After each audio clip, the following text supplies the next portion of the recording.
काय सांगाल, आज आपण स्वातंत्र्य दिनाच्या दिवशी जिल्हाधिकारी कार्यालयासमोर अन्नत्याग उपोषण झालेलं आहे आणि आता इथं उपोषणाला सर्वजण बसेल. सर्वप्रथम पहिल्या संघटनेच्या वतीनं आपल्या समाज माध्यमातून मी हार्दिक अभिनंदन करतो.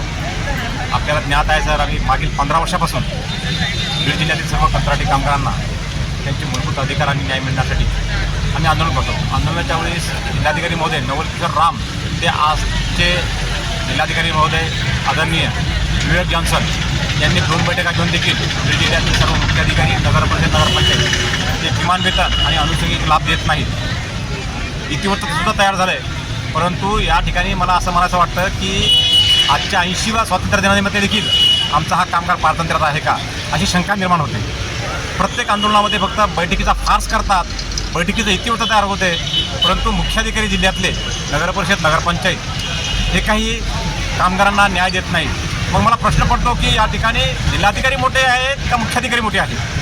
त्याचप्रमाणे आज आमच्या ठिकाणी औष्णिक विद्युत केंद्रामध्ये मागील 35 वर्षापासून किमान वेतन व अनुषंगिक लाभ मिळत नाही.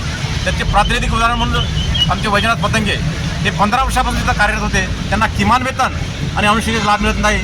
म्हणून आज वैजनाथ पतंगे औष्णिक विद्युत केंद्राचा प्रतिनिधी म्हणून आणि बीड जिल्ह्यातील या ठिकाणी सर्व नगरपरिषद, नगरपंचायतचे कामगार प्रतिनिधी या ठिकाणी अन्नत्याग उपोषण करत आहेत. या ठिकाणी आपणास विनंती करतो आपल्या माध्यमाच्या वतीनं की माननीय जिल्हाधिकारी महोदयाने कडक भूमिका घेऊन या 80व्या स्वातंत्र्य दिनानिमित्त आमच्या कामगारांना स्वातंत्र्य मिळवून त्यांना अधिकार आणि हक्क मिळवून द्यावेत, अशी आपल्या समाज माध्यमावर विनंती करतो आणि थांबतो.